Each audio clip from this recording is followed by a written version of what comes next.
ja vapaa-ottelu ovat myöskin lajeina alleviivattu tieto tässä hänen henkilötiedossaan on poika-mies tiedoksi kaikille illan jukkilaistanssia varten. Ja nyt lähtee tämän kylän mies Riku Pakarin matkaan sieltä kuin huomaamatta. Hän on juuri pahimmassa koskivaiheessa menossa. Nyt on ainakin pahin takanapäin, mutta mitä on edessäpäin?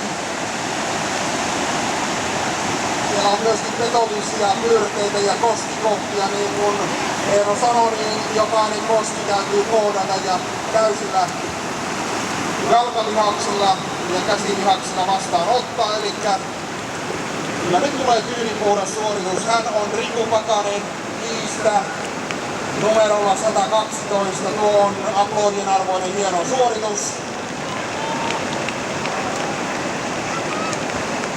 Hän on rautatieläinen eli VR-miehiä. Tässä se nähdään. Tässäkin hommassa pysyttiin raiteillaan.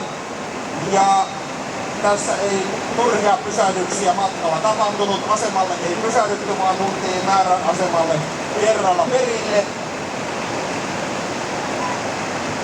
Hän on ollut tukkijätkänä Kemijoella työhommissa. Hän on Iijoen kasvatti, SMK Savonnasta 2011 ja muitakin sijoituksia löytyy.